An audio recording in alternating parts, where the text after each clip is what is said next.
Here's some other examples of gustarle in action. Te gusta pizza? Do you like pizza? Rewritten, it looks like to you is pleasing pizza, which is odd, and we wouldn't say that in English. But it helps to remember that in Spanish because it actually will allow you to fill in the blanks and actually translate it word for word.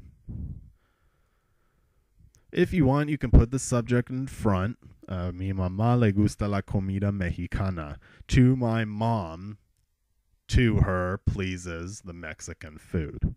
To my mom, to her, pleases the Mexican food. Notice how I translated that word for word, or as best as I could anyway. If what is liked is an actual verb, for example, hablar is a verb, or anytime you have the infinitive, that's going to be a verb. So you have hablar, decir, teclear, nadar, ¿verdad? In this case, we're going to use the verb nadar. But if it's an actual verb, you actually use the third person singular of gustar. So in this case, if you're saying I would like to, or I like to swim, or a Timoteo le gusta nadar. Notice how I did that. So to Timothy, he likes to swim. Or remember, we're not translating it to be likes. Remember, Spanish doesn't have that verb to like something. So we're actually using a transitive verb gustar, which means to please or to be pleasing to. So to Timothy, to him, it pleases to swim, is what this is saying. And notice nadar is conjugating gustar like a third person singular. If you need to, go ahead and conjugate gustar in any other form that is logical. Okay, you can use any conjugation you want. For example, you like me is a ti te gusto. I am pleasing to you. If you start thinking about gustarle as being a little backwards, this gets a lot easier. And also think of gustar as to please or to be pleasing to someone. It's important to know that the format of the verb gustar has an affixed pronoun le in the infinitive. So when we think about any verb with either an indirect object pronoun or a reflexive pronoun, and you're referring to it in the infinitive, you're going to notice that se or that le on the end. For example, aburrirle. Aburrirle, to be boring to someone. That le is important, okay? It's saying to someone or for someone. It's an indirect object pronoun.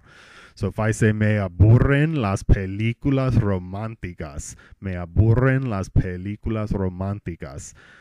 To me, they bore the romantic movies, or the romantic movies are boring to me. Caerle bien, caerle mal. That's an interesting one. Notice if I say, te caen mal las tragedias. Tragedies don't suit you, or tragedies are not suiting to you. The not suiting is actually going to be in that caen mal. So in something, either caen bien means it does suit you, or caen mal means it doesn't suit you.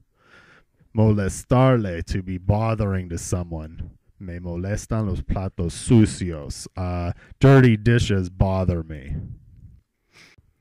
Another verb that follows this format is interesarle, to be interesting to someone. Or it could mean to be interesting for someone as well.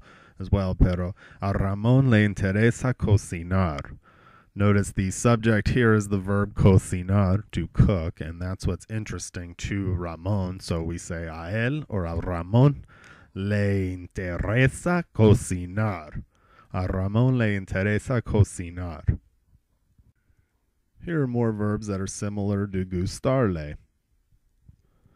Fascinarle a uno, to be fascinating to someone. I could say, me fascina el idioma español. Me fascina el idioma español.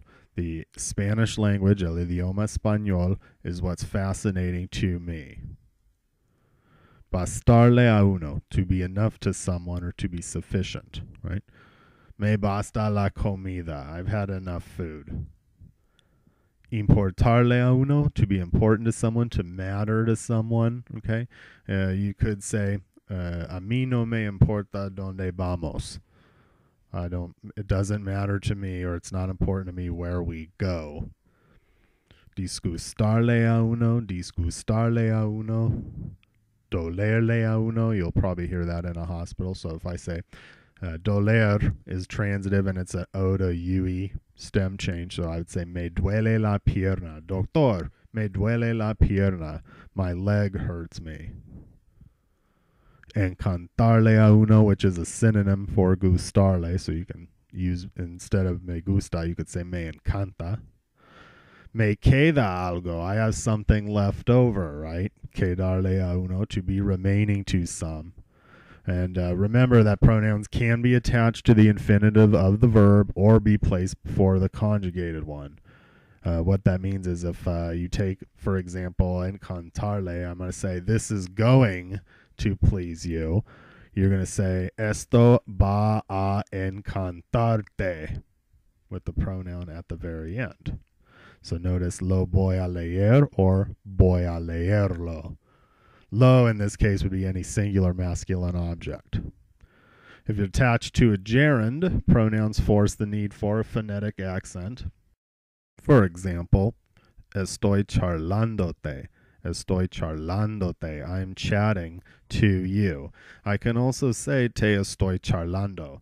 We can place it in front of the conjugated verb, but notice that the accent goes away.